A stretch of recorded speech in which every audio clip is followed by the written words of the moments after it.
நம்ம எல்லாருக்கும் பேட்ரின்னு சொல்லும்போது சிங்கிள் செல் பேட்ரி ஞாபகம் இருக்கும், லித்தியம் பேட்ரிக்கு ஞாபகம் இருக்கும். ஆனால் பேட்ரியிலே ஏகப்பட்ட வெரைட்டியான பேட்ரிஸ்லாம் இருக்குது. அது என்னென்னன்றதை இப்போ தெளிவாக சொல்லலாம் மக்களே. இப்போ நம்ம பார்க்க போகிறது இந்த பேட்ரி பேர் என்னென்னா லித்தியம் பேட்ரி அப்படின்னு சொல்லுவாங்க. இதில் அதிகபட்சம் 2.4 3.5 நிறைய வோல்டேஜ் இருக்கும். வோல்டேஜ் ஏற்ற மாதிரி இந்த லேயர்ஸும் அட்ஜஸ்ட்மெண்ட் ஆகும். இதில் கேத்தோடு ப்ளஸ்ஸு ஆனோடு மைனஸ், இதுதான் இந்த 2 டெர்மினல்ஸ். ஆனோடு வழியாக கரண்ட்டு நெகட்டிவ் லைனும் கேத்தோடில் ப்ளஸ் கரண்ட்டு வரும். நடுவில் இருக்கிறது செப்பரேட்டர். ஆனோடும் கேத்தோடும் மெர்ஜ் ஆகாமல் இருக்கிறதுக்காக. அது ஏன் மெர்ஜ் ஆகாமல் இருக்குன்னா 2 கரண்ட்டும் ஒன்றுக்கு ஒன்று இறக்கியாகும்போது ஒரு சில ஷார்ட் சர்க்யூட் ஆயிடும். அப்படி ஆச்சுன்னா அந்த ஒரு பொருள் பிளாஸ்ட் ஆயிடும், இல்லை யூஸ் பண்ண முடியாத அளவுக்கு போயிடும். அதுக்காக இந்த நடுவில் ஒரு சின்ன செப்பரேட்டர் கொடுத்துருக்காங்க. அண்ட் ஏர் கேப், அதில் ஒரு சின்ன ஏர் கேப் இருக்கும். அண்ட் இந்த லேயர்ஸில் என்ன பண்ணும், இந்த மொத்த லேயர்ஸையும் பயன்படுத்தி என்ன பண்ணுவாங்கன்னா ஒரு டேட்டா கரண்ட்டுக்குரிய ஒரு இதை டிசியோ ஏசியோ இதை ஒன்று ஸ்டோர் பண்ணுறதுக்காக இதை பயன்படுத்துகிறாங்க.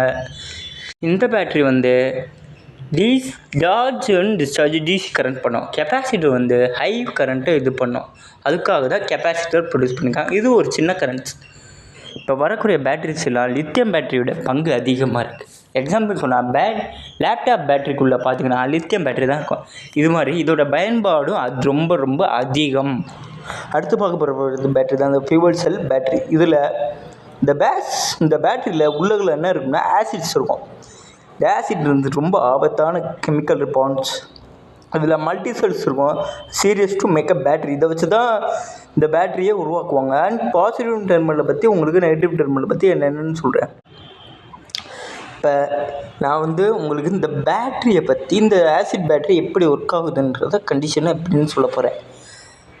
இந்த பேட்டரியில் ஒர்க் ஆகிறதுக்கு முதல்ல இந்த கரண்ட் எங்கள் இது வழியாக ப்ரொடியூஸ் ப்ளஸ் டெர்மினல் இந்த கேத்தோடு வழியாக போய் அது லைட் எமிட் பண்ணி அந்த நெகட்டிவ் டெர்மினல் டேரெக்டாக அந்த ஆனோடு வழியாக வந்துடும்.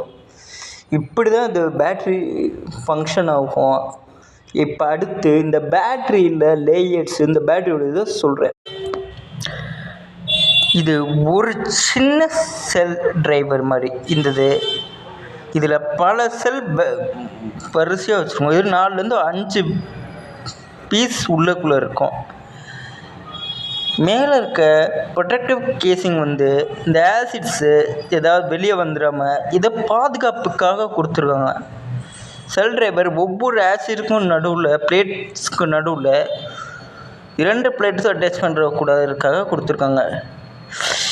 இவ்வளோ தான். இந்த பேட்டரியை பொறுத்தளவுக்கு இதை எங்கே யூஸ் பண்ணுவாங்கன்னா வெஹிக்கிள்ஸில், அப்புறம் நம்ம யூஸ் பண்ணுற இன்வெர்ட்டர்ஸில் பயன்படுத்துவாங்க. இந்த பேட்டரி ஒர்க்காக தேவையான எலக்ட்ரிசிட்டி, ஏசி இதை எங்கெல்லாம் யூஸ் பண்ணுவாங்கன்னா வீட்டில் இன்வெர்ட்டரில் பயன்படுத்துவாங்க. அண்ட் நம்ம பைக்லேயும் பயன்படுத்துவாங்க. இது ஃபியூவல்லையும் ஒர்க் ஆகும்.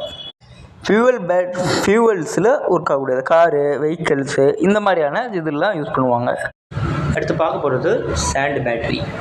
இந்த பேட்டரியை ஃபின்லாண்டில் இப்போ புதுசாக தயாரிச்சிருக்காங்க. இந்த பேட்டரியோட ஃபங்க்ஷன் எப்படி இருக்குன்னா, மண்ணை சூடு பண்ணும்போது அதுலேருந்து 2 எடுத்து பார்த்தோம்னா வோல்டேஜும் கரண்ட்டும் இருக்கும். இதுதான் இந்த பேட்டரியோட ஃபங்க்ஷன். இந்த பேட்டரி இன்னும் வரல. அடுத்து பார்க்க போகிறது இந்த பேட்டரியை பேர் சிங்கிள் செல் பேட்டரி. இந்த பேட்டரி ரொம்பவே ஓல்டான பேட்டரி. இந்த பேட்டரி ரொம்ப ஓல்டான பேட்டரி. இதில் செப்பரேட்டர் மட்டும் தான் இருக்கும். கரண்ட்டை ஆனோடு வழியாக அந்த செப்பரேட்டரில் இருக்கும். அண்ட் கீழே நெகட்டிவ் கேப் இருக்கும். அது கேத்தோடு வழியாக போகும். மேலே பாசிட்டிவ் டெர்மினல் கொடுத்துருப்பாங்க. அதில் ஒரு சின்ன அவுட்டர் சில்வர் பிளேட் கொடுத்துருப்பாங்க. கரண்ட் அதுவும் கரெக்டாக சேஃப்டிக்காக கொடுத்துருப்பாங்க. இந்த கேத்தோட் கரண்ட் கீழே தான் பாஸ் ஆகும். அண்ட் ஆனோ கரண்ட் இந்த லிப்பில் போய் பாஸ் ஆகும். மெம்பரேவ் யூனிட். இந்த பேட்ரி இப்போ பயன்பாட்டில் கொஞ்சம் தான் இருக்குது.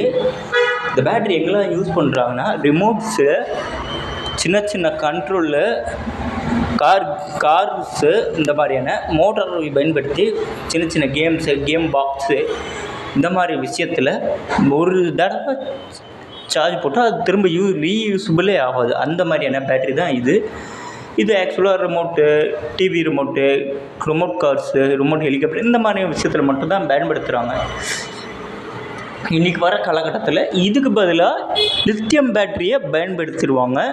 அது ஒரு ரீசார்ஜபிள் பேட்ரி, எத்தனை தாட்டி வேணால் போட்டுக்கலாம்.